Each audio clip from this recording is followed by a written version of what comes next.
Okay, so are there programs that are available to people for businesses that are not basically minority, veteran, female owned? I happen to be a white male in his 30s. Is there anything I could get as a small business owner?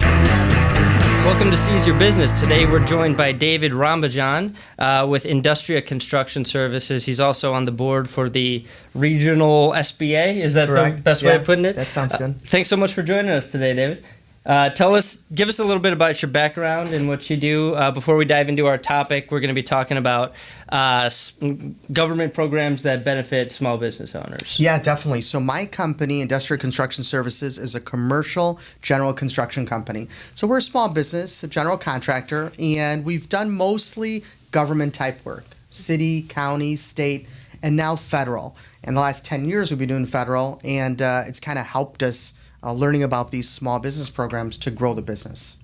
So tell me, you're on the board for the SBA, you do federal work, you're pretty uniquely qualified to talk about small business programs. I don't know almost anything about small business programs that are put on by the government, so I'd like to hear, walk me through it like I'm a preschooler. Yeah, it's interesting, and I guess because where I sit, I figure, everybody kind of knows about it, and those who are interested get involved, those who aren't don't. But what I'll share is, initially when I started my business, working with programs in the city of Chicago, I think people are familiar with diversity programs. This is minority, women-owned, and now veteran-owned businesses get opportunities in the city, county, state, and even in the federal. And so I looked at those opportunities where they say, hey, these smaller businesses don't get an equal opportunity, so we're going to mandate through the government programs that a certain percentage of the work go to these companies. What's good about that is it gives you an opportunity, right? And the requirement for those types of companies is that basically 51% of the shares have to be owned by the minority or veteran. Exactly. People ask sometimes, Al, what do you have to do to get certified? I said, who's asking? The reason is because every program's a little different, right? So the county and different counties and different areas, the state, everyone has a different, even private companies have their small business or diversity programs. So you want to know, my biggest thing is, who do you want to sell to and do they have a program? Because sometimes, and I've made these mistakes myself early on, and that is, well, let me get certified and then see if I can get work. Really what you want to do is see if they buy what you're selling, and then if you can participate in that program to grow your business. Sure. So, and just to give a little background, I maybe undersold what I know about this a little bit, but so when we've dealt with these, a lot of the key is not only shareholder percentage ownership, but also control of the company has to stay with the minority or. I guess wherever there's opportunity and money, there'll be some corruption. You want to bend the rules a little bit.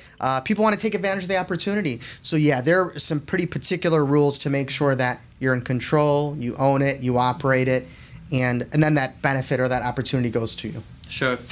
So for these minority, veteran, are there programs for people with disabilities too, or is it Yeah, definitely. On the veteran side, there's a service disabled veteran-owned program, which is pretty strong in the federal sector and growing in the private area and municipalities. But I'm not as familiar with this one, but there is Americans with Disabilities program that a lot of the municipalities participate in, because I've seen it before. It's not really brought up in the small business programs too much, but if there is a disability, there's an opportunity a lot of times through all the municipalities to get an opportunity to do some work. And most of these programs, do they revolve around just getting government contracts, or are they also, making it easier to get loans, or are there other benefits that can come? Yeah, that's true. That's interesting, is that the program is an opportunity program, right? So it says you're participating. You don't get something like, oh, you're in the program, here you go, congratulations. It's an opportunity to show that your product or service is something they can use. But you're right, there are other benefits, and there are different organizations throughout those different government groups that offer support, like mini MBAs even. They'll have you come into a program, you get accepted into it, and they really are trying to share, hey, do you know how to run a business? I think a lot of small businesses are great at their trade, right? You probably know it's like, the good at your trade, but now you're going to run a business, you got to understand how to run the business. Sure, we talk about that all the time on this show. Not just do your trade. So yeah, there's definitely extra benefits there for programs. So I'm a business lawyer. I do law for business owners, and I find it hard to keep track of what the programs are that are available, because there are some on the municipal level, there's some on the state level, there's some on the federal level. Is there a good resource that people can go to find out, basically to learn more about these programs? Right. Well, I think in general, I'll say that there are diversity programs in the city, county, state level, and private organizations. And then there's federally, across the country, there are small business programs. For the local programs, you go to those municipalities. You check on the county's website or the city's website for small business programs, and it'll show you what those are. And on the federal side, you'll go to SBA, smallbusinessadministration.gov, and that'll explain the programs available there. Okay, so are there programs that are available to people, for businesses that are not basically minority, veteran, female owned? I happen to be a white male in his 30s. Is there anything I could get as a small business owner from the government? I love that question, because as I grew the business in the last 10 years through the federal, they recognize small business, right? So the municipal programs generally are diversity programs. So they're generally women-owned, minority, defined however they define it. Each program's different. And then veteran-owned. So those three. But when you get to the federal, there are 5 programs. There's a woman-owned program. There is a hub zone program based on where your primary office is located. Okay. To help develop economic development for that area. So that's basically for people who are in underdeveloped areas or kind of troubled areas. They might, if you set up your business there, you're bringing money into the community, so the government wants to help you. I'll tell you what, in the city of Chicago, on the north side, my original office was in a hub zone. You would have never guessed it. So what I'd say is, if there's opportunity in that program for you, you just plug in your address on the SBA website for Hub Zone. It tells you if it is or not. Okay. So there's the Hub Zone. Then they got the woman-owned.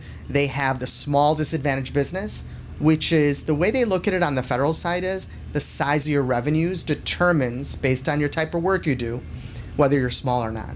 So they'll say, for an architectural firm, I'm in construction, so I know that architectural firm, they'll say annual receipts that don't exceed $15 million over a 3-year period. You're small if you stay under that. And then what does that do for you? That allows you to participate in the small business program set aside for that code. For construction, it's like $36 million over 3 years. So every type of business, every category under a NAICS code, you could look it up. What's the small business size standard for this type of work? And it tells you. And it's pretty liberal. For small businesses, most small businesses could participate. And I'll tell you, I don't know if it's I believe as much as 50% of federal spending goes to small business, meaning that they have to fit under these categories. I mean, so the numbers are very large. And even locally or regionally, there's a lot of opportunity for what the federal government buys.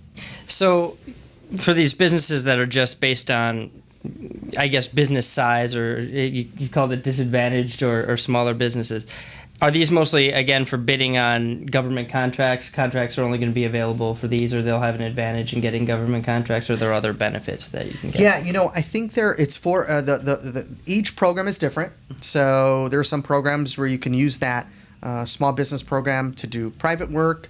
I was at a meeting with who was at Abbott up north here, the pharmaceutical, and they asked me, "Are you veteran owned?" I said, "Yes." And they said, "Are you CVE?" is what they said. Well, CVE is a federal certification.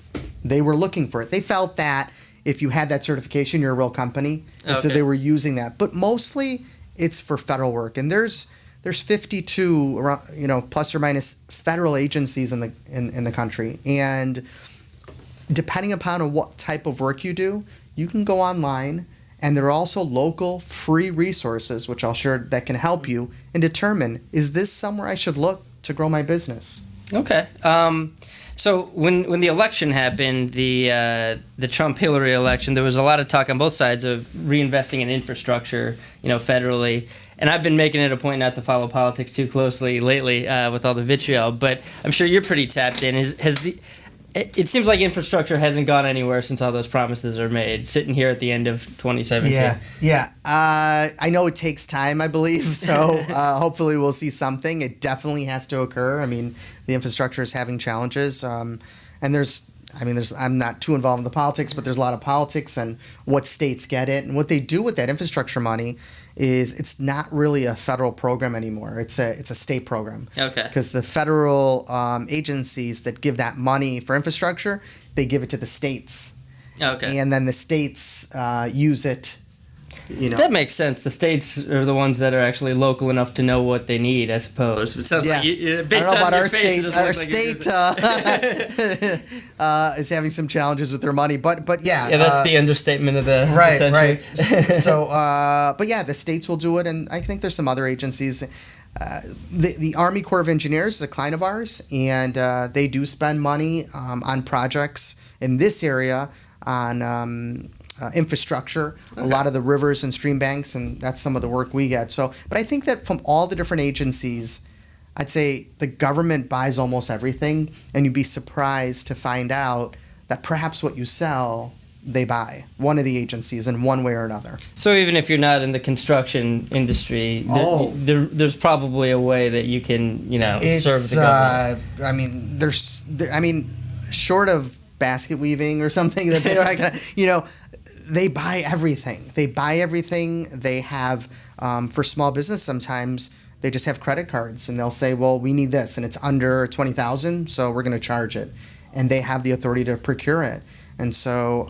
so how do you get tapped into that? How do you, take the first step towards that's a bidding good on question. those projects? Well, the SBA's website, sba.gov, is a good location, but there's so much information. I'm going to mention what's called a PTAC, and that stands for Procurement Technical Assistance Center. I think there are 3 or 4 in our area. Those are government grant-funded programs from local support agencies that will offer you support for free. You go in there. I'm interested in a program that David mentioned. Don't mention my name. But you could say you're interested in the small business programs, and you can even ask, is this something with my company that we can do? Can you help us? And they will. And it's free consulting. And they'll walk you through the process, huh? They'll want you to sign that they helped you, maybe, so that they can keep getting the grants, which is fine. But there's some really good PTACs out there that can help you. Okay, so David, if people want to reach out to you, what's the best way for them to reach you? They can connect with me on LinkedIn, David Rambhajan, and or Industria is the name of my company. They can Google it and look me up. All right, great. Thanks so much for sharing your wisdom and your time with us today. Thank you. And if you're listening, please subscribe, whether it's on YouTube or iTunes. That's really helpful to us. Leave a review or go onto our website, seizeyourbusiness.com, to sign up for our email list to get our new episodes emailed to you. You can call me at 630-324-6666 to schedule an initial consultation. I'm Kevin O'Flaherty. I own O'Flaherty Law, and we do just about every area of law. Thanks so much for listening, and thanks again, David. Thanks.